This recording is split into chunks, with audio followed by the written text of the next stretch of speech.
الحمدللہ وکفا والصلاة والسلام علی عبادہ الذین اصطفیٰ اما بعد فقد قال اللہ تبارک وتعالی کما ورد فی سورۃ الحشر اعوذ باللہ من الشیطان الرجیم بسم اللہ الرحمن الرحیم ألم تر إلى الذين نافقوا يقولون لإخوانهم الذين كفروا من أهل الكتاب لئن أخرجتم لنخرجن معكم ولا نطيع فيكم أحدا أبدا وإن قوتلتم لننصرنكم والله يشهد إنهم لكاذبون صدق الله العظيم۔ غزوہ بنی نذیر میں جو بھی رول اور کردار تھا یہود کا، پھر ان کا جو انجام ہوا وہ سورہ حشر کی پہلے رکوع میں بیان ہو چکا ہے۔ ساتھ ہی یہ کہ ایک بہت اہم حکم جو ہے شریعت کا اموال فے کے بارے میں، وہ بھی پہلے رکوع میں ہم پڑھ چکے ہیں۔ اب اس موقع پر منافقین کا جو کردار سامنے آیا تھا دوسرے رکوع میں اس کے بارے میں گفتگو ہو رہی ہے۔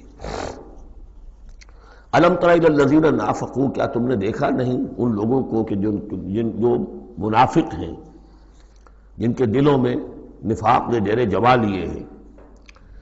یقولون لاخوانہم الذین کفروا من اہل الکتاب، وہ کہتے رہے اپنے ان بھائیوں سے جو اہل کتاب میں سے جنہوں نے کفر کیا تھا، ان کے بھائی تھے، دوست تھے، ان کے تعلقات تھے جو اہل کتاب میں سے تھے، وہ کفر پر اڑے رہے۔ ان سے انہوں نے کہا تھا یہ لئن اخرجتم لنخرجن معکم، دیکھو اگر تمہیں کبھی مدینے سے نکالا گیا ہم تمہارے ساتھ نکلیں گے۔ وہ دوستیاں جو ان کے درمیان حلیفانہ روابط تھے، اگر تمہیں کہیں نکالا جائے گا تو ہم بھی نکلیں گے۔ وَلَا نُطِيعُ فِيكُمْ أَحَدًا أَبَدًا، اور تمہارے معاملے میں کبھی بھی ہم کسی بھی شخص کی اطاعت نہیں کریں گے۔ یعنی ٹھیک ہے ہم ایمان تو لے آئے ہیں، مسلمانوں میں شامل ہو گئے ہیں، اور ہم محمد کا حکم مانتے بھی ہیں بعض معاملات کے اندر، لیکن یہ ہے کہ تمہارے ساتھ ہماری دوستی جو ہے وہ پختہ ہے، تمہارے ساتھ ہمارے حلیفانہ تعلقات ہیں وہ بہت قدیمی ہیں، اور ہمارا تمہارے معاملے میں جو ہے ہمارا طرز عمل تبدیل نہیں ہوگا، اور اگر کوئی اقدام محمد نے صلی اللہ علیہ وسلم تمہارے خلاف کرنے کا فیصلہ کیا تو ہم اس میں ان کا ساتھ نہیں دیں گے۔ لَنَخْرُجَنَّ مَعَكُمْ وَلَا نُطِيعُ فِيكُمْ أَحَدًا أَبَدًا وَإِن قُوتِلْتُمْ لَنَنصُرَنَّكُمْ، اور اگر تمہارے ساتھ جنگ کی گئی تو ہم لازماً تمہاری مدد کریں گے۔ وَاللَّهُ يَشْهَدُ إِنَّهُمْ لَكَاذِبُونَ، اور اللہ گواہی دیتا ہے کہ وہ جھوٹ بول رہے تھے۔ لَئِنْ أُخْرِجُوا لَا يَخْرُجُونَ مَعَهُمْ، اگر وہ نکالے جائیں گے وہ ان کے ساتھ نہیں نکلیں گے۔ وَلَئِنْ قُوتِلُوا لَا يَنْصُرُونَهُمْ، اور اگر ان سے جنگ کی جائے گی تو وہ ان کی مدد نہیں کریں گے۔ وَلَئِنْ نَصَرُوهُمْ لَيُوَلُّنَّ الْأَدْبَارَ، اور اگر کہیں ان کی مدد کر بیٹھیں گے تو فوراً بھاگیں گے، پیچھے دکھا دیں گے۔ ثُمَّ لَا يُنْصَرُونَ، اور پھر ان کی کہیں سے مدد نہیں ہو سکے گی۔ یعنی اگر ان میں جمع مردی ہوتی تو یہ سچے مسلمان ہی کیوں نہ بن گئے ہوتے؟ ایمان لائے تھے، اگر ہمت ہوتی ان میں، کوئی قوت ارادی ان کی صحیح ہوتی، کوئی غیرت اور حمیت ہوتی، کوئی اپنی ہی ذات کی عزت کا کوئی خیال ہوتا، تو یہ ہرچہ بعد بات پھر ایمان لانے کے بعد ان کا طرز عمل جو ہے کیوں نہ وہی ہو جاتا کہ جو اہل ایمان کا تھا۔ بودے ہیں، بودے ہونے کی وجہ سے تو نفاق پیدا ہوا ان میں۔ اب اگر یہ کہتے ہیں کہ ہم تمہاری مدد کریں گے اور لازماً لڑ جائیں گے، ہر ایک سے لڑ جائیں گے، تو یہ سب جھوٹ ہے۔ اول تو یہ کہ اگر یہ نکالے گئے تو وہ ان کے ساتھ نہیں نکلیں گے، ان سے جنگ کی گئی تو ان کا ساتھ نہیں دیں گے، اور اگر کوئی اکا دکا ان میں سے ایسا نکل بھی آیا سر پھرا کہ جو اپنے اس وعدے کو پورا کرنے کے لیے ان کے ساتھ شامل ہو کر جنگ کرے گا، تو پھر یہ کہ جھٹ وہ بھاگ جائے گا، میدان چھوڑ جائے گا، اور یہ کہ پیٹھ دکھا دے گا۔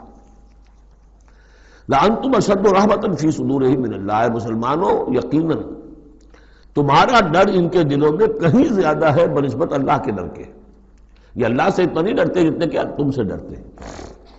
ذَلِكَ بِأَنَّهُمْ قَوْمٌ لَا يَفْقَهُونَ، اور یہ اس لیے ہے کہ انہیں اصل سمجھ حاصل نہیں۔ اصل سمجھ حاصل ہو تو ایمان حاصل ہو جائے، علم حقیقی حاصل ہو جائے، پھر آدمی جان لے کہ اصل زندگی تو آخرت کی زندگی ہے، دنیا کی زندگی تو کھیل کود اور تماشا ہے، اس کے سوا کچھ نہیں۔ لا یقاتلونکم جمیعا، یہ کبھی بھی جنگ نہیں کریں گے تمہارے خلاف مل کر، الا فی قری محصنۃ، مگر یہ کہ کہیں ایسی بستیوں میں کہ جن کو پوری طرح فورٹیفائیڈ ہو، جن کی کہ فصیلیں کھڑی ہوں، مضبوط ہوں، ان کے اندر سے ہو کر جنگ کریں گے۔ او من ورائے جدر، یا دیواروں کے پیچھے سے۔ باسہم بینہم شدید، ان کے آپس کے جھگڑے جو ہے وہ بہت سخت ہے۔ اگر تو خلوص اور اخلاص کسی میں شخص کے اندر ہو تو اللہ کے ساتھ مخلص کیوں نہ ہو جائے گا، اللہ کے رسول کے ساتھ کیوں نہ مخلص ہو جائے گا۔ ظاہر بات ہے کہ بزدلی اور خود غرضی یہ دو چیزیں ہیں کہ جو در حقیقت ان کے مزاج کا جزو لا ینفک ہے، اور وہی تو اصل سبب ہے ان کے نفاق کا۔ تو یہ کسی اور کے ساتھ کیسے مخلص ہو جائیں گے؟ تحسبہم جمیعا وقلوبہم شتیٰ، تم سمجھتے ہو کہ یہ یکجا ہیں، اکٹھے ہیں، ان کا متحدہ محاذ ہے، جبکہ دل کے دل پھٹے ہوئے۔ ہمارے یہاں بھی سیاسی متحدہ محاذ، چاہے وہ نظام مصطفیٰ تحریک کا بنا تھا، اس کا بھی حال سب کو معلوم ہے کہ اس کے لیڈر جو ہیں علماء کرام ایک دوسرے کے پیچھے نمازیں نہیں پڑھتے تھے۔ متحدہ محاذ تھا وہ، اتحاد کیسا تھا؟ وہی بات۔ باسہم بینہم شدید، ان کے تو آپس کے اختلافات جو ہیں وہ بہت شدید ہیں، ان کی آپس کی دشمنیاں، کدورتیں، کینے۔ تحسبہم جمیعا، تم سمجھتے ہو کہ یہ جمع ہے، اکٹھے ہیں، وقلوبہم شتیٰ، دل پھٹے ہوئے ہیں۔ ذالک بانہم قوم لا یعقلون، اور یہ اس لیے کہ وہ ایک ایسا گروہ ہے کہ جو عقل سے کام نہیں لیتے۔ کمثل الذین من قبلہم قریبا ذاقوا وبال امرہم، جیسے قصہ ان کا ہوا جو ان سے پہلے تھے ماضی قریب میں، یعنی بنو قینقاع۔ سب سے پہلے بنو قینقاع کا معاملہ ہوا تھا، پھر یہ بنی نضیر کا ہوا، پھر 5ویں سال میں غزوہ احزاب کے ضمیمے کے طور پر بنو قریظہ کا ہوا۔ وَلَهُمْ عَذَابٌ عَلِيمٌ، ان کے لیے بہت ہی دردناک عذاب ہے۔ کمثل الشیطان، یا پھر مثال ہے شیطان کی، اذ قال للانسان اکفر، جبکہ وہ انسان سے کہتا ہے کرو کفر، فلما کفر، اور جب انسان کفر کرتا ہے قال انی بریء منک انی اخاف اللہ رب العالمین، وہ کہتا ہے میں تم سے علیحدہ ہوں، میرا تم سے کوئی تعلق نہیں، میں تو اللہ سے ڈرتا ہوں جو تمام جہانوں کا رب اور مالک و پروردگار ہے۔ فکان عاقبتہما انہما فی النار خالدین فیہا، تو ان دونوں کی عاقبت یہ ہے کہ وہ شیطان بھی اور وہ انسان بھی، دونوں کی عاقبت یہ ہے کہ وہ رہیں گے آگ میں اور ہمیشہ ہمیشہ رہیں گے۔ وَذَلِكَ جَزَاءُ الظَّالِمِينَ، اور یہی ہے ظالموں کا بدلہ، جیسا کہ سورہ قاف میں ہم پڑھ چکے ہیں کہ وہ قرین جو ہوگا اس گناہگار کافر اور مشرک کا جو قرین ہوگا وہ جب لے کر آئے گا، حاضر کرے گا، قَالَ قَرِينُهُ هَذَا مَا لَدَيَّ عَتِيدٌ، اور اللہ تعالیٰ کی طرف سے حکم آئے گا فرشتوں کو القیا فی جہنم کل کفار عنید، تو وہ کیا کہے گا ربنا ما اطغیتہ ولکن کان فی ضلال بعید، اور اللہ تعالیٰ فرمائیں گے لا تختصموا لدی وقد قدمت الیکم بالوعید ما یبدل القول لدی وما انا بظلام للعبید۔ تیسرا رکوع اور آخری رکوع جو ہے اس سورہ حشر کا، یہ پھر قرآن مجید کا ایک بہت اہم مقام ہے۔ میں آج سوچ رہا تھا کہ میں بار بار جو کہتا ہوں آپ سے یہ قرآن کا بہت اہم مقام ہے، یہ قرآن کا بہت اہم مقام ہے، تو اس کی بھی ایک حقیقت سمجھ لیجئے۔ قرآن حکیم میں تو کوئی ایک حرف اور ایک لفظ بھی غیر اہم نہیں ہے، البتہ مختلف اعتبارات سے مختلف مقامات کی ایک ریلیٹیولی زیادہ اہمیت ہے۔ بعض مقامات حکمت کے ہیں، بعض مقامات جو ہیں وہ فلسفیانہ ہیں، بعض مقامات وہ ہیں کہ جو جدید سائنس کے حوالے سے بڑے اہم ہیں، بعض مقامات وہ ہیں جو روح دین سے بحث کرتے ہیں، بعض مقامات وہ ہیں جو ایمان کی ماہیت کو واضح کرتے ہیں، ایمان کیا ہے۔ تو اس اعتبار سے یقیناً مختلف مقامات جو ہیں وہ مختلف اعتبارات سے اور حیثیتوں سے وہ زیادہ اہمیتوں کے حامل ہیں۔ اب یہ جو 4 آیتیں ہیں، 7 آیتیں ہیں اس رکوع کی، تیسرے رکوع کی، اس میں فلسفہ، تصوف، پھر یہ کہ اس میں سب سے بڑا جو آ رہا حصہ وہ یہ ہے کہ جیسے 6 آیتیں سورہ حدید کی تھیں کہ جن میں اللہ کے اسماء و صفات کا ذکر ہے، جن میں تفصیل سے گفتگو نہیں کر سکا اور نہ اس کا موقع تھا، میرے کیسز میں ہے، تو اسی طرح کا ہم وزن جو ہے 3 آیتیں آ رہی ہیں سورہ حشر کے آخر میں۔ قرآن حکیم میں اسماء خداوندی کا سب سے بڑا گلدستہ، 16 اسماء ایک جگہ پر اور کہیں نہیں ہے، 8 اسماء ایک آیت میں، الملک القدوس السلام المومن المہیمن العزیز الجبار المتکبر سبحان اللہ عما یشرکون، ایک ہے۔ تو اس اعتبار سے یہ حصہ بہت اہم ہے۔ فرمایا یا ایھا الذین آمنوا اتقوا اللہ ولتنظر نفس ما قدمت لغد واتقوا اللہ ان اللہ خبیر بما تعملون۔ اہل ایمان اللہ کا تقوی اختیار کرو، اور چاہیے کہ ہر جان یہ دیکھتی رہے کہ اس نے کل کے لیے کیا آگے بھیجا ہے۔ اللہ کا تقوی اور آخرت کا احساس، کل کے لیے کیا بھیجا، ما قدمت لغد، یہ بڑی کل ہے۔ ایک کل تو وہ ہے کہ جو کل سورج طلوع ہوگا تو شروع ہو جائے گی، اور ایک بڑی کل وہ ہے آنے والی ہے جو بعث بعد الموت کے بعد آنے والی ہے، وہ بڑی کل ہے۔ اس کل کے لیے کیا بھیجا ہے آگے، کیا سامان ہے، کیا توشہ ہے، کیا تم نے کمائی ہے جو جمع کرائی ہے، وہ جو اس کائناتی حکومت کا جو سب سے بڑا ریزرو بینک ہے، امپیریل بینک ہے اس کائنات کا، اللہ تعالیٰ کے ہاں کیا جمع کرایا۔ اور دیکھیے 2 مرتبہ ایک آیت میں واتقوا اللہ، اللہ کا تقوی، اللہ کا خوف۔ لیکن یہ خوف اصل میں اس طرح کا خوف نہیں ہوتا جو کسی خوفناک شے کا خوف ہوتا ہے۔ ایک ہے شیر کا خوف یا سانپ کا خوف، ایک خوف والد کا خوف ہوتا ہے، وہ محبت کے تحت ہوتا ہے۔ میرے والد جو ہے ناراض نہ ہو جائیں، میں اپنے والد کے احساسات اور جذبات کو مجروح نہ کر بیٹھوں، وہ مایوس نہ ہو جائے مجھ سے، اللہ ناراض نہ ہو جائے، یہ خوف۔ یا ایھا الذین آمنوا اتقوا اللہ ولتنظر نفس ما قدمت لغد واتقوا اللہ ان اللہ خبیر بما تعملون، یقیناً جو کچھ تم کر رہے ہو اللہ اسے باخبر ہے۔ اگلی آیت ہے جسے علامہ اقبال نے قرار دیا کہ ان کے فلسفہ خودی کی سورس یہ ہے۔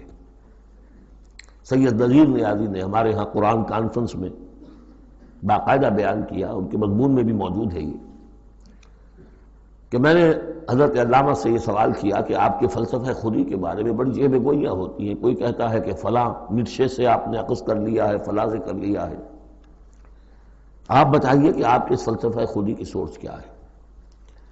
تو علامہ نے فرمایا کہ اچھا کل آ جانا فلاں وقت۔ تو کہتے ہیں کہ میں اتنا خوش رہا کہ شاعر مشرق اور حکیم الامت مجھے یہ اعزاز بخش رہے ہیں کہ میں جاؤں گا اور وہ مجھے ڈکٹیٹ کرائیں گے کہ میرے فلسفہ خودی کی سورس کیا ہے۔ تو میں گیا اور بہت خوش گیا، پینسل کاپی لے کر گیا۔ جب میں گیا تو کہا ذرا قرآن مجید اٹھا لاؤ، تو ایک تو مجھ پر وہ ویسی پڑ گئی۔ پھر کہا کہ ذرا کھولو سورہ حشر نکالو اور یہ آیت پڑھو، وَلَا تَكُونُوا كَالَّذِينَ نَسُوا اللَّهَ فَأَنسَاهُمْ أَنفُسَهُمْ اولئک هم الفاسقون۔ یہ ہے میرے فلسفہ خودی کی سورس۔ دیکھنا مسلمانوں، ان لوگوں کی طرح نہ ہو جانا جنہوں نے اللہ کو بھلا دیا، تو اللہ نے انہیں اپنے آپ سے غافل کر دیا۔ فَأَنسَاهُمْ أَنفُسَهُمْ، اس کے کیا معنی ہے؟ کیا کوئی خدا سے غافل جو اپنے آپ کو بھول جاتا ہے؟ اپنے پیٹ کا خیال نہیں رہتا اس کو؟ اپنے جسم میں کوئی پھوڑا نکل آئے تو علاج نہیں کراتا؟ کس چیز سے غافل ہے؟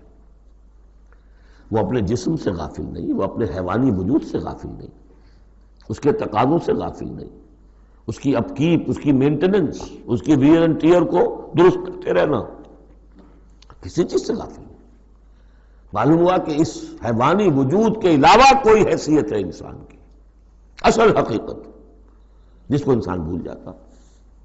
اور یہ ہم پڑھ چکے ہیں، سورہ مجادلہ کے اندر بھی الفاظ آئے تھے کہ شیطان نے انہیں اللہ کو بھلا دیا۔ فَأَنسَاهُمْ ذِكْرَ اللَّهِ اسْتَحْوَذَ عَلَيْهِمُ الشَّيْطَانُ فَأَنسَاهُمْ ذِكْرَ اللَّهِ، شیطان نے ان پر قابو پا لیا ہے اور انہیں بھلا دیا ہے، اللہ کے ذکر سے غافل کر دیا ہے۔ تو جو لوگ اللہ کو بھلا دیتے ہیں وہ اپنے آپ سے، اپنی اصل حقیقت سے غافل ہو جاتے ہیں۔ وہ اپنے آپ کو کیا سمجھتے ہیں؟ حیوان۔ اور آج کا ہماری جو تہذیب کا جو مرکزی نقطہ ہے آج کا گلوبل سویلائزیشن کا، کہ انسان نرا حیوان ہے، اور اس میں سب سے بڑا پارٹ پلے کیا ہے ڈاروین کے نظریہ ارتقاء نے۔ حیوان جیسے اور حیوان ہے ویسا حیوان انسان ہے، اتنا ہی فرق ہے نا جتنا گھوڑا اور گدھا۔ گدھا ذرا کورس قسم کا ہے، ذرا گھٹیا رف قسم کا جانور ہے، اور ذرا گھوڑا فائن ہے، ریفائنڈ ہے، تمکنت والا۔ باقی بنیادی فرق کیا ہے گدھے میں اور گھوڑے میں؟ اسی طرح گوریلا اور شمپینزی اور انسان، کیا فرق ہے؟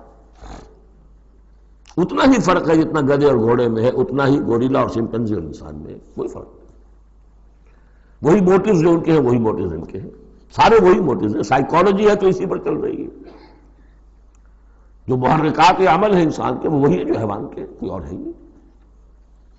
یہ ہے اصل میں اس دور کا المیہ، اللہ کو بھول جانا اور اپنی اصل حقیقت یعنی روح۔ اللہ کو بھلاؤ گے تو تمہارے اندر جو ڈیوائن ایلیمنٹ اس نے پھونکا تھا اس سے غافل ہو جاؤ۔ اب کیا رہ گئے تم میرے حیوان؟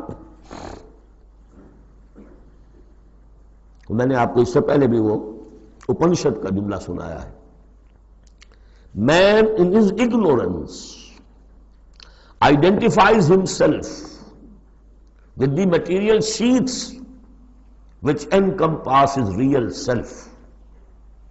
Real self تو میری انا ہے، میری خودی ہے، اور یہ انا خودی فلسفیانہ الفاظ ہے کس شے کے لیے؟ وہ جو روح ہے میرے اندر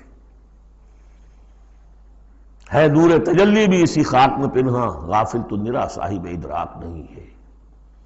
نقطۂ نوری کے نام او خودی، زیر خاک ماں شرار زندگی، لیکن اس سے غافل، جب اس سے غافل حیوان رہ گئے۔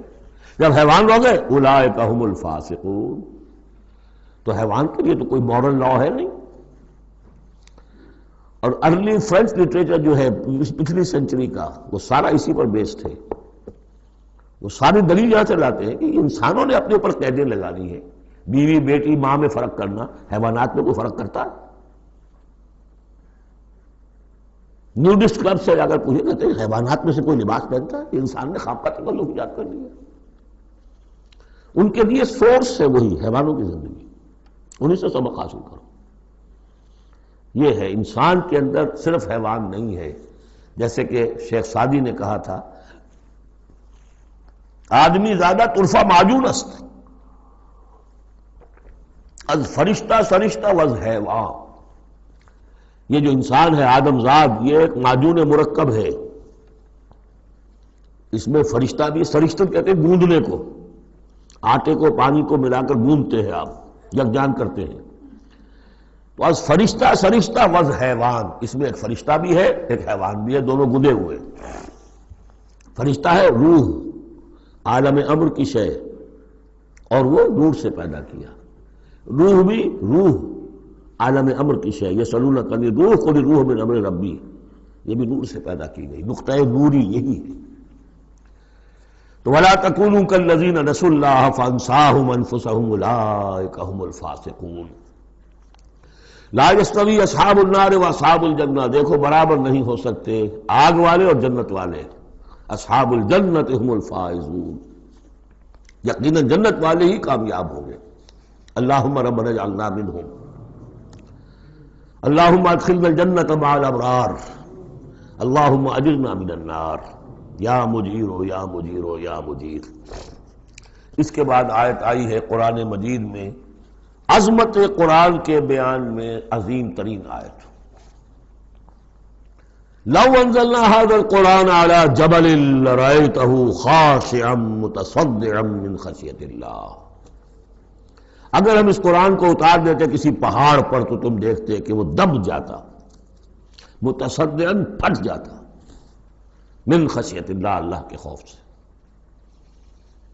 میں نے جو شروع میں تعارف قرآن پر جو گفتگو کی تھی اس میں اس کا حوالہ دیا تھا عظمت قرآن کے لیے۔ قرآن ایز سچ، قرآن فی نفسہ ہی اس کی عظمت کیا ہے، ایک ہے قرآن کی افادیت کیا ہے، دو چیزیں جدا ہیں۔ ایک فی نفسہ ہی وہ کیا ہے، اس کی عظمت کیا ہے، ایک یہ کہ اس کا فائدہ کیا ہے، افادیت کیا ہے۔ افادیت پر بس ہم آیت پڑھ چکے، لیکن خاص طور پر دو آیتیں سورہ یونس کی، یا ایھا الناس قد جاءتکم موعظۃ من ربکم وشفاء لما فی الصدور وہدی ورحمۃ للمؤمنین قل بفضل اللہ وبرحمتہ فبذلک فلیفرحوا ھو خیر مما یجمعون۔ لیکن قرآن فی نفسہ ہی، اگر ہم اسے اتار دیتے کسی پہاڑ پر تو تم دیکھتے کہ وہ دب جاتا، پھٹ جاتا۔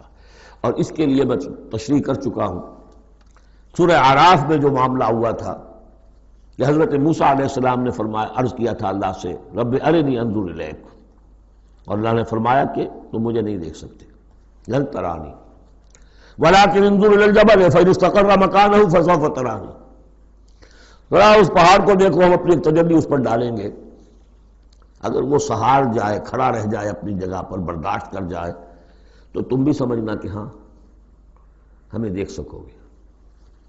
فلما تجلی ربہ للجبل، جب اس کے رب نے ایک اپنا پرتو، ایک جلوہ، ایک تجلی کیا ہے؟ روشنی، ایک نور، اس نور کا جو اللہ نے تعالی نے وہ پرتو ڈالا اس پہاڑ پر، جعلہ دکا وخر موسیٰ صعقا، وہ ریزہ ریزہ ہو گیا، اور تجلی باری تعالی، ذات باری تعالی کی تجلی کے بالواسطہ مشاہدے کا اثر ہوا ہے کہ حضرت موسیٰ بے ہوش ہو کر گر گئے۔ اب نوٹ کیجئے، یہ بالکل وہی بات ہے جو تمثیل کی شکل میں آ رہی ہے۔ فرق کیا ہے؟ وہ تجلی ذات تھی باری تعالی کی، یہ تجلی صفات ہے۔ کلام اللہ، اللہ کا کلام ہے، کلام متکلم کی صفت ہوتا ہے، اس کی بھی تاثیر وہی ہے جو ذات باری تعالیٰ کی تاثیر ہے۔ اس کو علامہ اقبال نے ادا کیا ہے، فاش گویم آنچ در دل مضمرست، میں صافی کھول کے بیان کر دوں جو میرے دل میں مضمر ہے، چھپی ہوئی بات ہے۔ این کتابیں نیست چیزیں دیگر است، یہ قرآن کتاب نہ سمجھو، اسے کتاب نہیں کچھ اور ہے۔ کیا ہے؟ مثل حق پنہاں ہم پیداست، آج ہم نے وہ آیت بھی پڑھ لی، الظاہر والباطن، اللہ ظاہر بھی ہے الباطن بھی ہے، تو ذات باری تعالیٰ جیسے الظاہر بھی ہے الباطن بھی ہے، اسی طرح مثل حق پنہاں وہ ہم پیداست، یہ چھپا ہوا بھی ہے اور ظاہر بھی ہے، سامنے بھی ہے۔ اس لیے میں بیان کر چکا ہوں وہاں سورہ واقعہ میں، لا یمسہ الا المطہرون، جب تک کہ اندر پاک نہ ہو چکا ہو قرآن کی حقیقی معرفت اور معانی تک انسان پہنچ نہیں سکتا، چھلکوں تک رہے گا، ہڈی ہوگی اس کے ہاتھ میں، گودا نہیں ہوگا اس کے پاس۔ ماذ قرآن مغزہ برداشتیں استخاں پیش سگاں انداختیں، مغز تک نہیں پہنچ سکتا۔ وہ ہے اصل میں قرآن مجید کا معاملہ کہ تجلی صفات باری تعالی، صفت ہے کلام کی، اور کلام میں آپ کو معلوم ہے متکلم کی پوری شخصیت جو ہے منعکس ہو جاتی ہے۔ کوئی شخص ہے، کوئی بھٹیارن ہے، کوئی اور ہے، بڑبونجا ہے، اب ان کی اپنی زبان ہے، ان کا ایک جملہ آپ سنیں گے پتہ چل جائے گا یہ کون بول رہا ہے یا کون بول رہی ہے، اس لیے کہ پوری شخصیت، ان کا ذہن و فکر کا حدود اربع، ان کی تہذیب و تمدن کے ساتھ کس درجے ان کا کوئی تعلق ہے یا نہیں ہے، سب واضح ہو جائے گا، تانت بازی راگ پایا۔ تو اللہ کا کلام ہے یہ، لو انزلنا ھذا القرآن علی جبل لرأیتہ خاشعا متصدعا من خشیۃ اللہ وتلک الامثال نضربها للناس لعلهم یتفکرون، اور یہ مثالیں ہیں جو ہم لوگوں کے لیے بیان کرتے ہیں تاکہ وہ فکر کریں، غور کریں، سوچیں۔ اب یہاں سے وہ 3 آیتیں شروع ہو رہی ہیں، وہاں 6 تھیں۔ صفات اور اسماء ہمارے ہاں جو ایمان کے لیے جو یاد کیے ہوں گے آپ نے، اگر اللہ تعالیٰ نے بچپن میں یہ موقع آپ کو دیا ہو، تو ایمان مجمل، ایمان مفصل۔ ایمان مجمل کے الفاظ کیا ہے؟ آمنت باللہ و ملائکتہ، آمنت باللہ کما ہوا باسمائہ و صفاتہ وقبلت جمیع احکامہ، تو اسماء اور صفات، صفات باری تعالیٰ کے موضوع پر سورہ حدید کی پہلی 6 آیات، یہ قرآن مجید کا ذروہ سلام ہے، چوٹی، سلام چوٹی، ذروہ کہتے ہیں اونٹ کے کوہان کو، کوہان کی بھی اونچی جو سب سے نمایاں شے ہوتی ہے۔ اسماء پر یہ سب سے بڑا گلدستہ ہے، اور ایک خاص بات جو میں نے وہاں نوٹ نہیں کرائی تھی آپ کو، سورہ حدید میں واحد مقام ہے قرآن مجید کا جہاں اسماء باری تعالیٰ کے مابین حرف عطف واو آیا ہے، هو الاول والآخر والظاہر والباطن، اور کہیں نہیں ہے۔ 4 اسماء آئے ہیں سورہ جمعہ کے شروع میں، یسبح للہ ما فی السماوات و ما فی الارض الملک القدوس العزیز الحکیم، کوئی حرف واو نہیں۔ اور 8 اسماء آئیں گے یہاں پر، الملک القدوس السلام المومن المہیمن العزیز الجبار المتکبر، کوئی حرف واو نہیں۔ وَهُوَ الْعَزِيزُ الْحَكِيمُ، یہ نہیں هُوَ الْعَزِيزُ وَالْحَكِيمُ نہیں. اس کی وجہ کیا ہے؟ اللہ تعالیٰ کے تمام اسماء، اللہ کی تمام صفات اس کی ذات میں بیک وقت موجود ہیں. واؤ میں تو مغایرت پیدا ہو جاتی ہے، واؤ میں تراخی پیدا ہو جاتی ہے، لیکن یہاں کیوں آئے سورہ حدید میں؟ اس لیے کہ اول و آخر بیک وقت نہیں ہو سکتے، وہ حال عقلی ہے. ظاہر و باطن ایک وقت میں ہو سکتے ہیں. میرا ظاہر میرا باطن یہ تو ایک ہی وقت میں موجود ہے. قرآن کا ظاہر اور قرآن کا باطن ایک وقت میں موجود ہے. اول و آخر ایک نہیں ہو سکتے، اس لیے وہاں واو لایا گیا، هو الاول والآخر والظاہر والباطن. بہرحال اب یہاں پر نوٹ کیجئے، هو اللہ الذی لا الہ الا هو، وہی ہے اللہ جس کے سوا کوئی الہ نہیں. عالم الغیب والشہادہ، جاننے والا ہے کھلے کا اور چھپے کا، وہ بھی جو تمہارے سامنے ہے اور وہ بھی کہ جو تمہاری نگاہوں سے پوشیدہ ہے. اس لیے کہ غیب اور شہادہ جو ہے یہ ہمارے اعتبار سے، اللہ کے اعتبار سے نہیں.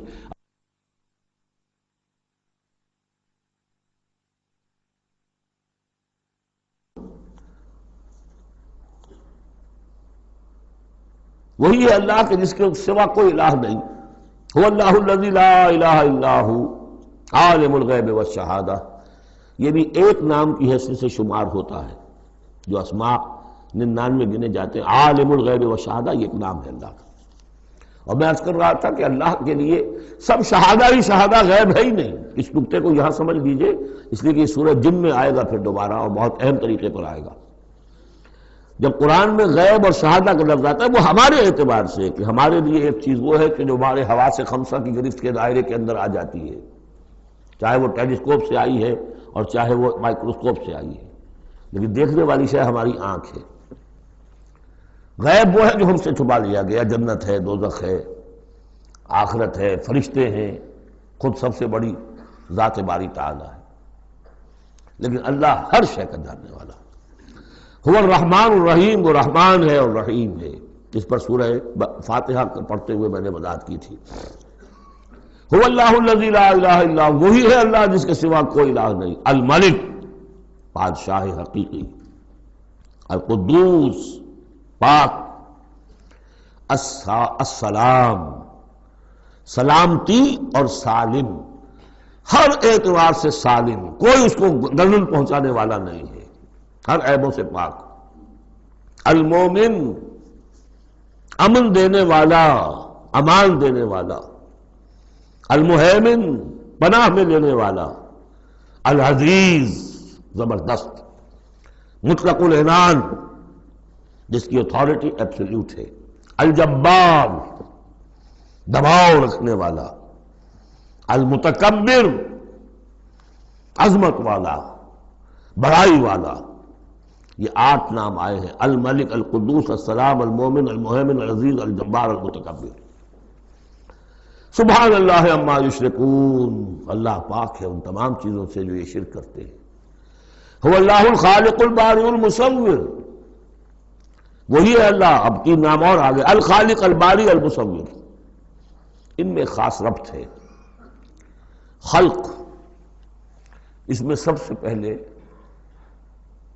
اگر ہم اپنے اوپر قیاس کریں تو پہلے کوئی شے بنانے سے پہلے ذہن میں ایک نقشہ بنتا ہے. بڑھئی نے میز بنانی ہے، اس کے ذہن میں میز کا نقشہ پہلے بن چکا ہے. کرسی بنانی، کرسی کا نقشہ بن چکا ہے. یہ اس کی ذہنی تخلیق ہے. پھر وہ اسے ظاہر کرتا ہے عالم واقعہ میں. وہ لکڑی کی میز بنا کر اسے واقعہ نمایاں کر دیتا ہے، لے آتا ہے. پھر اس کی تصویر، فنیشنگ ٹچز، اس کو رنگ روغن. یہ تینوں مرحلے ایک ہی پروسیس کے ہیں. اللہ نے تخلیق فرمائی، پھر اس کو ظاہر کیا، عدم کے پردے سے نکال کر اور وجود کے پردے میں لے آیا. باری، بڑا کہتے ظاہر کرنے والا. من قبل ان نبرأہا، اس سے پہلے کہ ہم اسے ظاہر کریں. ما اصاب من مصیبت فی الارض ولا فی انفسکم الا فی کتاب من قبل ان نبرأہا، سورہ حدید میں آیت پڑھ چکے ہو. وہی ہے الخالق، الباری، المصور. لہ الاسماء الحسنی، تمام اچھے نام اسی کے ہیں. یسبح لہ ما فی السماوات والارض، یہاں نوٹ کر لیجئے یسبح لہ ما فی السماوات و ما فی الارض نہیں ہے، یسبح لہ ما فی السماوات والارض۔ سورہ حدید کے شروع میں تھا سبح للہ ما فی السماوات والارض، سورہ حشر میں آیا سبح للہ ما فی السماوات و ما فی الارض۔ یہاں یسبح للہ ما فی السماوات والارض، اور پھر 2 مرتبہ آئے گا یسبح للہ ما فی السماوات و ما فی الارض، سورہ جمعہ کے شروع میں بھی، سورہ تغابن کے شروع میں بھی۔ وَهُوَ الْعَزِيزُ الْحَكِيمُ۔ دیکھیے اس سورہ مبارکہ کی خاص خصوصیت یہ ہے، شروع بھی ہوئی تسبیح کے ساتھ، اختتام بھی تسبیح کے ساتھ، شروع میں بھی العزیز الحکیم، زبردست حکمت والا، آخر میں بھی العزیز الحکیم۔ سورۃ الممتحنہ، بسم اللہ الرحمن الرحیم۔ سورہ ممتحنہ کا جو زمانہ نزول ہے معین کر لیجئے، یہ ان 2 رکوعوں کے ساتھ سمجھیے کہ جو سورہ توبہ میں ہم نے پڑھے، دوسرا اور تیسرا رکوع۔ فتح مکہ سے پہلے جو کچھ رد و قضا چل رہی تھی کہ نہیں کرنا چاہیے، کاہے کے لیے فوج کشی کر رہے ہیں، اور اس پر پھر جو اللہ تعالیٰ کی طرف سے جو تبصرہ آیا، منافقین تھے یا ضعفاء تھے، ان کے اعتراضات کے جواب دیے گئے، آخر مکے والے کتنے ہی برے صحیح، بہرحال وہ حرم کی خدمت کرتے ہیں، لہذا ان کا ایک نیکی کا مقام بھی ہے، وہ ساری دلیلیں پڑھ چکے ہیں۔ سورہ توبہ رکوع 2 اور 3، یہ بھی 2 رکوع ہیں۔ اسی موقع پر ایک بہت مخلص مومن صحابی، ان سے ایک بہت بڑی غلطی ہو گئی۔ حضرت حاطب ابن ابی بلتع رضی اللہ تعالی عنہ، بدری ہیں، ان کے گھر والے، ان کا پورا کنبہ ابھی مکے میں تھا، اور ان کا کوئی وہاں پہ رشتہ دار ایسے نہیں تھے کہ جو ان کی حفاظت کر سکے۔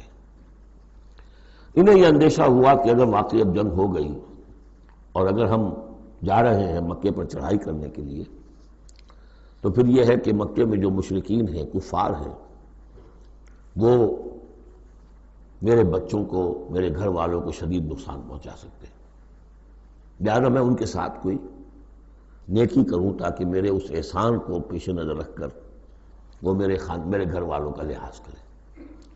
انہوں نے ایک خط لکھا مکے والوں کے نام، اور اس میں گویا کہ وہ سیکریٹ جو ہے وہ لیک کر دیا کہ محمد اب تم پر چڑھائی کرنے والے ہیں صلی اللہ علیہ وسلم۔ یہ احسان دھرا۔ ایک عورت کو وہ خط دیا، اس عورت نے اس خط کو اپنی چٹیا میں باندھ لیا تاکہ تلاشی لی جائے، اور وہ عورت وہ خط لے کر روانہ ہو گئی۔ ادھر حضور کو اللہ تعالیٰ نے وحی سے مطلع کر دیا۔ حضور نے بھیجا حضرت علی اور ان کے ساتھ ایک اور صاحب کہ جاؤ فلاں جگہ اس وقت وہ عورت ہوگی، تم جا کے اس کو وہاں ٹھہری ہوئی ہے راستے میں کسی منزل میں، اس کے پاس خط ہے، وہ لے کے آؤ۔ وہاں پہنچے، عورت موجود تھی، محمد رسول اللہ کی دی ہوئی خبر تو غلط نہیں ہو سکتی تھی۔ اس سے پوچھا، نہیں قتل نہیں۔ اس کی جو تلاشی لی تو کہیں نہیں نکلے۔ پھر حضرت علی نے دھمکی دی، دیکھو ہمیں ہمارے نبی نے بتایا ہے تمہارے پاس خط ہے، جھوٹا نہیں ہو سکتا وہ، یا تو تم سیدھی سیدھی خط مجھے نکال دو ورنہ میں تمہیں برہنہ کر کے تمہاری تلاشی لوں گا۔ آج کل آپ کو معلوم ہوگا نا کہ سعودی عرب میں ہیروئن کی سمگلنگ میں عورتیں اپنے پرائیویٹ پارٹس کے اندر بھی یہ سمگلنگ کرتی ہیں اس کے ذریعے سے۔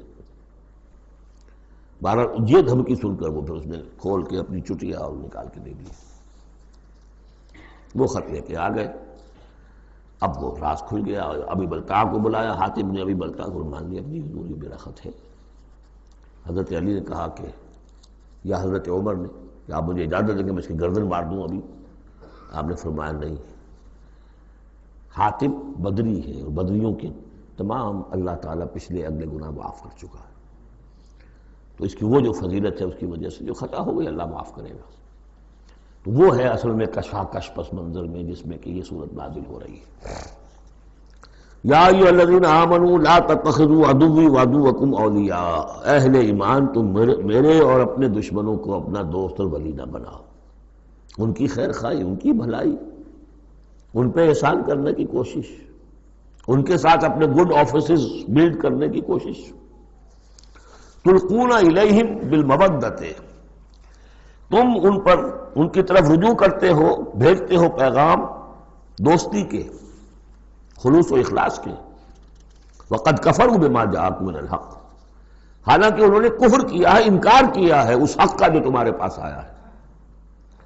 یخرجون الرسول وایاکم، وہی ہیں جو نکالتے ہیں، یعنی جنہوں نے نکالا ہے رسول کو صلی اللہ علیہ وسلم، تمہیں بھی نکالا ہے، ان تؤمنوا باللہ ربکم، صرف اس جرم کی پاداش میں کہ تم ایمان رکھتے ہو اللہ پر، اپنے رب پر۔ ان کنتم خرجتم جہادا فی سبیلی، اگر تو تم نکلے تھے مکے سے اور تم نے ہجرت کی تھی اس لیے کہ میری راہ میں جہاد کرو گے، تو یہ طرز عمل تمہیں اس کے منافی ہے۔ وابتغاء مرضاتی، اور میری رضا جوئی کے لیے تم نکلے تھے، تو سرون الیہم بالمودہ، تم خفیہ پیغامات بھیجتے ہو ان کو دوستی کے، احسان کے مبنی۔ وَأَنَا أَعْلَمُ بِمَا أَخْفَيْتُمْ، تم نے خفیہ پیغام بھیجا، میں تو خوب جانتا ہوں جسے تم چھپاتے ہو، وَمَا أَعْلَنْتُمْ، اور جسے تم ظاہر کرتے ہو، وَمَنْ يَفْعَلْهُ مِنْكُمْ فَقَدْ ضَلَّ سَوَاءَ السَّبِيلِ، جو کوئی بھی تم میں سے یہ کام کرے گا وہ تو پھر سیدھے راستے سے بھٹک گیا۔ یہ ایک آیت ہے، اب تک نوٹ کر لیجیے مدنی صورتوں کا جو مزاج ہے۔ یا ایھا الذین آمنوا لا تتخذوا عدوی وعدوکم اولیاء تلقون الیہم بالمودۃ وقد کفروا بما جاءکم من الحق یخرجون الرسول وایاکم ان تؤمنوا باللہ ربکم ان کنتم خرجتم جہادا فی سبیلی وابتغاء مرضاتی تسرون الیہم بالمودۃ وانا اعلم بما اخفیتم وما اعلنتم ومن یفعلہ منکم فقد ضل سواء السبیل۔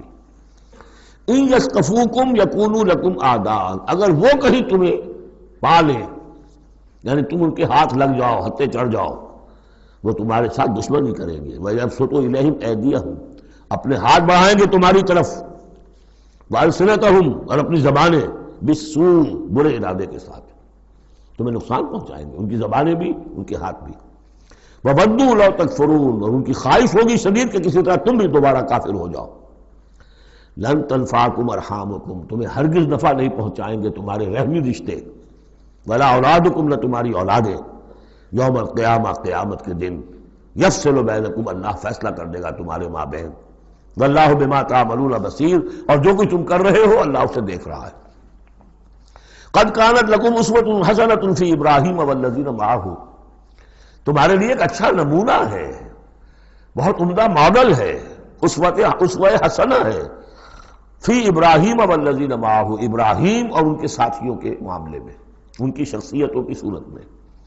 اذ قالوا لقومہم، جبکہ انہوں نے کہا اپنی قوم سے، برملا کہہ دیا، انا براء منکم، ہم بری ہیں تم سے، ومما تعبدون من دون اللہ، اور جن کو بھی تم پوج رہے ہو اللہ کے سوا، ہمارا ان سے کوئی رشتہ نہیں، کوئی تعلق نہیں، ہم اعلان برات کر رہے ہیں ان سے۔ کفرنا بکم، ہم منکر ہوئے تم سے بھی، وبدا بیننا وبینکم العداوۃ والبغضاء ابدا، اور اب تمہارے اور ہمارے مابین عداوت اور بغض اور بیر شروع ہو چکا ہے، اب یہ ہمیشہ باقی رہے گا، حتیٰ تؤمنوا باللہ وحدہ، جب تک کہ تم ایمان نہ لاؤ اللہ پر توحید کے ساتھ، یعنی جب تک اس طرح ننگی تلوار نہ بن جائے ایک مومن۔ حزب اللہ کو ننگی تلوار بننا پڑتا ہے، رشتوں کو کاٹنا پڑتا ہے، وَلَوْ كَانُوا آبَاءَهُمْ أَوْ أَبْنَاءَهُمْ أَوْ إِخْوَانَهُمْ أَوْ عَشِيرَتَهُمْ، سورہ مجادلہ میں پڑھا ہے ابھی۔ تو یہ حضرت ابراہیم علیہ السلام کا معاملہ، إِلَّا قَالَ إِبْرَاهِيمَ لِأَبِيهِ لَأَسْتَغْفِرَنَّ لَكَ، سوائے اس کے کہ ابراہیم نے ایک وعدہ کیا تھا اپنے باپ سے کہ میں آپ کے لیے ضرور استغفار کروں گا۔ یہ سورہ مریم میں ہم پڑھا ہے، جب اس نے کہا تھا کہ تم نکل جاؤ، وَاهْجُرْنِي مَلِيًّا، اراغب انت عن آلہتی یا ابراہیم لئن لم تنتہ لارجمنک واہجرنی ملیہ، حضرت ابراہیم نے کیا کہا تھا؟ سلام علیک ساستغفر لک ربی انہ کان بی حفیہ، میں آپ کے لیے ابا جان، میں اپنے اللہ سے دعا کروں گا، استغفار کروں گا۔ وما املک لک من اللہ من شیء، مجھے اختیار کوئی نہیں ہے آپ کے بارے میں اللہ کے ہاں، کچھ نہیں، آخری اختیار اللہ کا ہے۔ ربنا علیک توکلنا والیک انبنا والیک المصیر، پروردگار ہم نے تجھی پر توکل کیا اور الیک انبنا، اور تیری طرف رجوع کیا، والیک المصیر، اور تیری طرف لوٹ جانا ہے۔ ربنا لا تجعلنا فتنۃ للذین کفروا، پروردگار ہمیں اب کافروں کے لیے تختہ مشق اور تختہ امتحان نہ بنا دے کہ ہمارے اوپر وہ ظلم کریں، اور تو ان کو اوپر آزمائش جو انہیں آزما رہا ہے وہ اس شکل میں کہ ہم پر وہ ظلم کریں۔ جیسے اللہ تعالیٰ کفار مکہ کو آزما رہا تھا، لیکن تختہ ستم، تختہ مشق کون؟ صحابہ کرام بنے ہوئے تھے۔ وغفر لنا، اور ہمیں بخش دے، انک انت العزیز الحکیم، یقیناً تو ہی ہے سب کچھ زبردست اور حکمت والا۔ اب یہاں نوٹ کر لیجئے کہ سورہ توبہ میں آ چکا ہے کہ حضرت ابراہیم نے آخر میں آ کر تبرأ منہ، جب انہوں نے معلوم ہو گیا کہ میرا باپ تو دشمن ہے، اللہ کا دشمن ہے، تو برات کی۔ یہ آیتیں جو ہیں یہ سن 8 میں فتح مکہ سے قبل نازل ہو رہی ہیں۔ حاطب بن بلتع کا واقعہ ہے، ابھی مکے تک روانگی نہیں ہوئی ہے، اور وہ آیتیں جو ہیں وہ سن 9 میں نازل ہو رہی ہیں، اس کے بھی ذی قعدہ کے بھی بعد، جبکہ واپس آ گئے حضور صلی اللہ علیہ وسلم تبوک سے، لہذا وہ ہوگی محکم، اور یہ بات جو ہے اس کے پہلے یہ گویا کتابیں رہے گی۔ لقد کان لکم فیہم اسوۃ حسنۃ، تمہارے لیے یقیناً ان کی ذات میں، ان کے رویے میں، ان کے طرز عمل میں ایک اچھا نمونہ ہے، لمن کان یرجو اللہ والیوم الآخر، لیکن کس کے لیے؟ کہ جو اللہ کی بھی امید، ملاقات کی امید رکھتے ہو اور یوم آخر سے ڈرتے ہو۔ بالکل یہی الفاظ وہاں آئے تھے، لقد کان لکم فی رسول اللہ اسوۃ حسنۃ لمن کان یرجو اللہ والیوم الآخر وذکر اللہ کثیرا، یہ سورہ احزاب میں ہم پڑھ چکے ہیں۔ حضور کی شخصیت، آپ کی سیرت اسوہ کاملہ ہے، لیکن فائدہ کون اٹھائیں گے؟ فائدہ صرف وہی اٹھا سکیں گے کہ جو اللہ پر بھی ایمان رکھتے ہوں، آخرت پر بھی ایمان رکھتے ہوں، اور کثرت کے ساتھ اللہ کا ذکر کرتے ہوں۔ اسی طریقے سے یہاں لقد کان لکم فیہم اسوۃ حسنۃ لمن کان یرجو اللہ والیوم الآخر ومن یتولی فإن اللہ هو الغنی الحمید، اور جو منہ پھیر لے، پیٹھ موڑ لے، اللہ غنی ہے، حمید ہے، اللہ کو کسی کی پرواہ نہیں، کوئی احتیاج نہیں۔ اب آخری مسئلہ آ رہا ہے خاص طور پر بعض خواتین کا۔ ہوا یہ تھا کہ صلح حدیبیہ میں طے ہو گیا تھا، جو سن 6 میں ہوئی، کہ مکے سے اگر کوئی مسلمان بھاگ کر جائے گا مدینے تو آپ کو واپس کرنا ہوگا، اور مدینے سے اگر کوئی مسلمان مرتد ہو کر واپس آئے مکے تو ہم واپس نہیں کریں گے۔ یہ شرط تھی، اور شرط مان لی تھی حضور نے۔ اس کے بعد معاملہ پیش آ گیا چند خواتین کا۔ اب ظاہر بات ہے کہ اب خواتین جو ہے ان میں سے کوئی مدینے آ گئی، مطالبہ ہوا ان کا واپس کریں، جو مسلمان تھی ایمان لے آئی تھی۔ حضور نے فرمایا نہیں، وہ مردوں پر بحث تھی، ساری گفتگو جو ہوئی تھی وہ رجال سے متعلق تھی، نساء کی نہیں، لہذا ان کو واپس نہیں کیا جائے گا، اور نہیں کیا گیا۔ لیکن یہ کہ اب جو وہاں سے خواتین آ رہی ہیں، کہہ رہی ہیں کہ ہم تو صاحب ایمان ہیں، اس لیے ہم ہجرت کر کے مکے سے آ گئی ہیں یہاں۔ اندیشہ یہ تھا کہ ان میں کہیں جاسوس نہ آ رہے ہوں، مکے والے جو ہیں ان کے ذریعے سے کچھ اسکینڈلائز نہ کریں ہماری سوسائٹی کو، کچھ کہہ نہیں سکتے، لہذا ان کا معاملہ کیا کیا جائے۔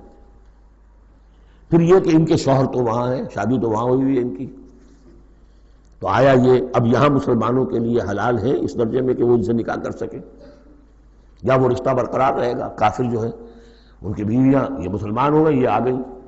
تو یہ مسائل تھے خواتین کے کہ جن کو اس رکوع میں سورہ ممتحنہ کے اور آخر میں پھر خواتین کی بیعت کا تذکرہ ہے اس میں۔ اور یہ میں سمجھتا ہوں کہ اللہ تعالیٰ کی طرف سے کمپنسیشن ہوتی ہے، جیسا کہ میں نے بتایا تھا کہ باپ اور ماں میں فرق یہ رکھا گیا، قانونی طور پر باپ کا پلڑا بھاری ہے،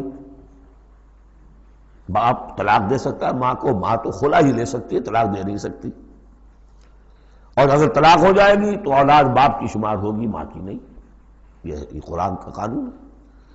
لیکن دوسری طرف ماں کی خدمت 3 درجے زیادہ ضروری ہے باپ سے، خدمت میں 3 درجے فائق رکھ دیا ماں کو، اور کہا کہ جنت اس کے قدموں تلے ہے۔ تو کمپنسیشن ہوتی ہے، کسی ایک جگہ پر کمی ہے تو دوسری جگہ اس کو، اسی کا نام بیلنس ہے۔ یہ ترازو کے یہ دونوں جو ہیں، اگر بازو جو ہیں یہ برابر ہے تو ایک سیر ادھر ڈالیں گے، ایک سیر ادھر ڈالیں گے، ترازو کی ڈنڈی سیدھی رہے گی۔ ایک چھوٹا ہے ایک بڑا ہے، تو چھوٹے میں اب کم ڈالنے سے، اور چھوٹے میں زیادہ ڈالنا پڑے گا اور بڑے میں کم، تب وہ، تو یہ بیلنس تو تب ہوگا کہ وہ جو کمی ہے اس کو پیش نظر رکھیں۔ یہ ہے معاملہ کہ جو یہاں پہ بیان ہوا۔ وہ بیلنس کیا کیا اللہ تعالیٰ نے؟ مردوں کی بیعت کا قرآن میں ذکر ہے، اس کا متن قرآن میں کہیں نہیں ہے۔ بیعت عقبہ اولیٰ کا کیا متن تھا، بیعت عقبہ ثانیہ کا متن کیا تھا، کیا بیعت لی تھی، کیا الفاظ تھے، بیعت رضوان کے موقع پہ کیا جو الفاظ کا تھے، کہیں نہیں، قرآن میں نہیں، احادیث میں مل جائیں گے۔ خواتین کی بیعت کو یہ فضیلت دے دی کہ اس کا پورا متن بھی قرآن مجید میں موجود ہے۔ فرمایا عسى اللہ ان یجعل بینکم وبین الذین، ابھی وہ مسئلہ ابھی چل رہا ہے، وہ خواتین کا مسئلہ بعد میں آئے گا۔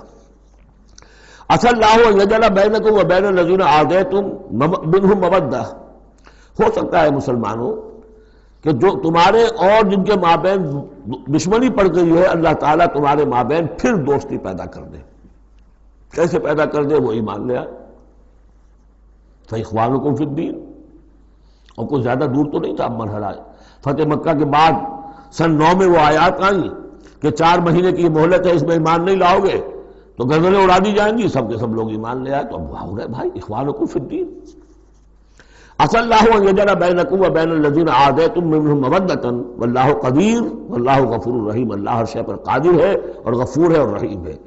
لا ینہاکم اللہ عن الذین لم یقاتلوکم، اللہ تعالیٰ تمہیں ان لوگوں سے نہیں روکتا کہ جنہوں نے تم سے کبھی جنگ نہیں کی، فی الدین، دین کے معاملے میں، ولم یخرجوکم من دیارکم، اور نہ تمہیں نکالا تمہارے گھروں سے، ان تبروہم وتقسطوا الیہم، کہ تم ان کے ساتھ کوئی بھلائی کرو یا انصاف کا معاملہ کرو۔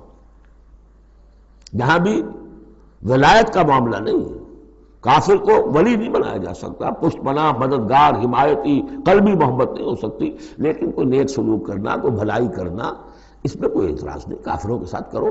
جو غیر حربی ہے، جس کے ساتھ جنگ نہیں ہے، جس نے کبھی آپ کے خلاف آپ کے کسی دشمن کی مدد نہیں کی ہے، اس کا معاملہ مختلف رہے گا۔ ان اللہ یحب المقسطین، اللہ تعالیٰ انصاف کرنے والوں کو پسند کرتا ہے۔ انما ینہاکم اللہ عن الذین قاتلوکم فی الدین، تمہیں اللہ روک رہا ہے ان سے کہ جنہوں نے تم سے جنگ کی ہے دین کے معاملے میں، دین کی وجہ سے، واخرجوکم من دیارکم، نکالا ہے تمہیں تمہارے گھروں سے، وظاہروا علی اخراجکم، اور انہوں نے گٹھ جوڑ کیا ہے تمہارے نکالنے پر، ایک دوسرے کی مدد کی ہے، ان تولوہم، کہ تم ان کے ساتھ ولایت، باہمی ولایت، باہمی کا رشتہ قائم کرو، اس سے روکا ہے۔ ومن یتولہم، اور جو کوئی ان کے ساتھ دوستی کرے گا، فاولئک ھم الظالمون، تو وہی لوگ ہیں کہ جو ظالم ہیں۔ یا ایھا الذین آمنوا، یہاں سے اب خواتین کا معاملہ، یا ایھا الذین آمنوا اذا جاءکم المؤمنات مہاجرات، اہل ایمان جب تمہارے پاس آئیں مومن خواتین ہجرت کر کے، فامتحنوہن، تو ان کا ذرا امتحان لے لیا کرو، دیکھ بھال کر لیا کرو یہ واقعی مومن ہے، کچھ تھوڑی سی انٹروگیشن ہو، سرسری سی اندازہ ہو جائے، لیکن اللہ اعلم بایمانہن، باقی یہ کہ اللہ تعالیٰ بہتر جانتا ہے کسی کے دل میں ایمان ہے یا نہیں ہے، آپ کے لیے ناممکن ہے کہ آپ اس کی صحیح تفتیش کر سکیں، تاہم پھر بھی کسی درجے میں ایک احتیاطی تدبیر اختیار کرو کہ دیکھ لیا کرو کہ وہ واقعتاً ایمان والی ہے۔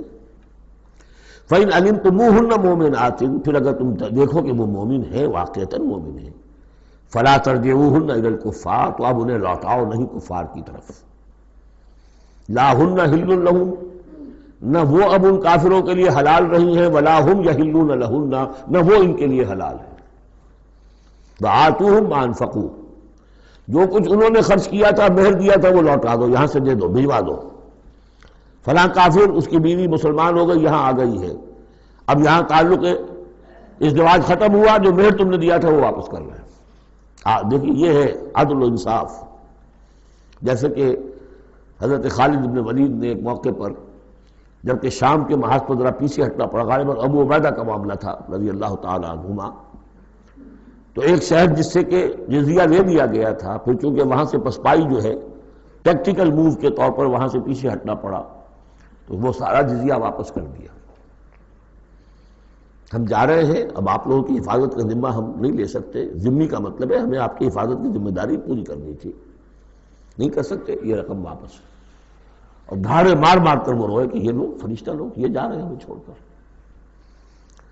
تو یہاں بھی کہا جا رہا ہے کہ وہ کافر ہیں، لیکن یہ کہ ان کے جو انہوں نے مہر وغیرہ دیا ہوا ہے مسلمان عورتوں کا، واپس کر لوٹا دو۔ وَلَا جُنَاحَ عَلَيْكُمْ أَن تَنكِحُوهُنَّ إِذَا آتَيْتُمُوهُنَّ أُجُورَهُنَّ، اور اے مسلمانوں تم پر کوئی حرج نہیں ہے، کوئی گناہ نہیں ہے کہ تم اب ان خواتین سے نکاح کر لو جبکہ تم انہیں ان کے مہر ادا کر دو۔ وَلَا تُمْسِكُوا بِعِصَمِ الْكَوَافِرِ، اور اگر تمہاری بیویاں وہاں ہیں، کوئی رہ گئی ہیں ابھی کفر پہ ہیں، تو تم بھی ان کے ناموس کو اپنے قبضے میں نہ رکھو، یعنی انہیں طلاق دے دو، انہیں فارغ کر دو کہ ہمارا تم سے کوئی تعلق نہیں۔ وَاسْأَلُوا مَا أَنفَقْتُمْ، اور ان سے مانگ لو جو بھی تم نے ان کو دیا تھا مہر کے طور پر، جب ہمارے اور تمہارے درمیان وہ رشتہ ختم ہوا میرا مہر واپس کرو۔ وَلْيَسْأَلُوا مَا أَنفَقُوا، جو انہوں نے خرچ کیا تھا وہ مانگ لیں، جو یہاں مسلمان عورتیں آ گئی ہیں ان کا مہر لوٹا دیا جائے۔ ذالکم حکم اللہ یحکم بینکم، یہ اللہ کا حکم ہے اور اللہ تمہارے مابین فیصلہ کر رہا ہے۔ واللہ علیم الحکیم، اللہ سب کچھ جاننے والا ہے، کمال حکمت والا۔ وَإِنْ فَاتَكُمْ شَيْءٌ مِّنْ أَزْوَاجِكُمْ، اور اگر کوئی چیز جاتی رہے تمہارے ہاتھ سے تمہاری بیویوں کے معاملے میں، یعنی مسلمان مرد ہجرت کر کے آ گیا، بیوی اس کی وہاں پر ہے اور وہ کافرہ ہے، مشرکہ ہے، اور اس سے وہ کہتا ہے میرا مہر واپس کرو، وہ نہیں کرتی، وہ مہر واپس نہیں کر رہی، اسے یہاں پہ نکاح کرنے کے لیے مہر ادا کرنا پڑے گا، اس کے پاس پیسے نہیں۔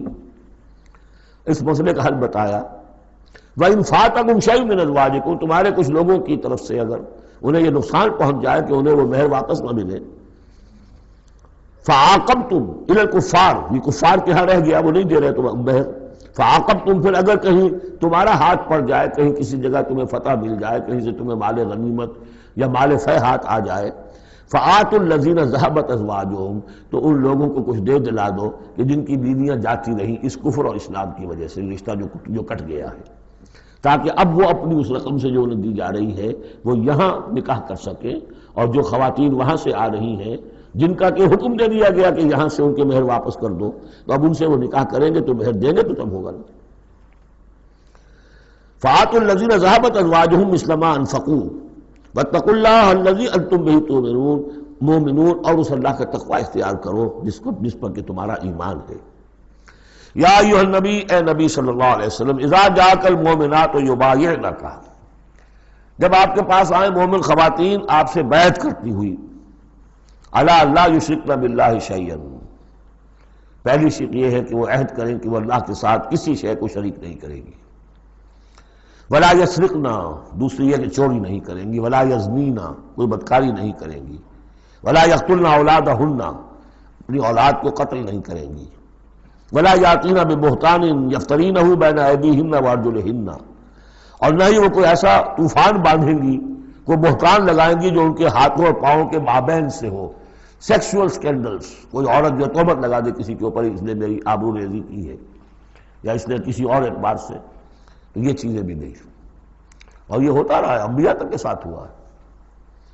ولا یعصینک فی معروف، اور آخری بات یہ اس بیعت کے اندر کہ جو بھی آپ بھلی بات ان سے کہیں گے اس کے اندر آپ کی نافرمانی نہیں کریں گے۔ یہ ہے آرٹیکلز آف بیع خواتین کے لیے۔ فبایعہن، تو اے نبی ان کی بیعت قبول کر لیجئے، انہیں بیعت کر لیجئے اپنے سے، واستغفر لہن اللہ، اور ان کے ساتھ ان کے لیے اللہ تعالیٰ سے استغفار کیجئے، ان اللہ غفور الرحیم، یقیناً اللہ غفور الرحیم ہے۔ اب یہاں نوٹ کر لیجئے کہ جو بیعت مردوں سے لی گئی بیعت عقبہ ثانیہ، بیعت عقبہ اولیٰ جو تھی وہ تقریباً یہی تھی، اسی لیے اس کو بیعت النساء بھی کہتے ہیں، پہلی بیعت۔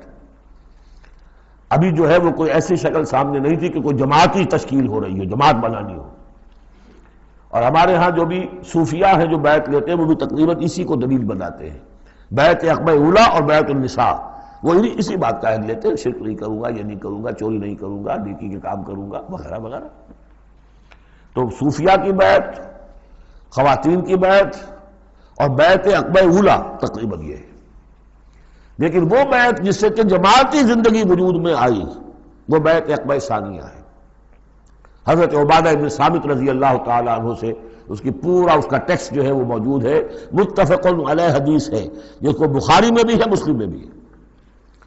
بایعنا رسول اللہ صلی اللہ علیہ وسلم، وہ فرماتے ہم نے بیعت کی تھی اللہ کے رسول سے صلی اللہ علیہ وسلم، علی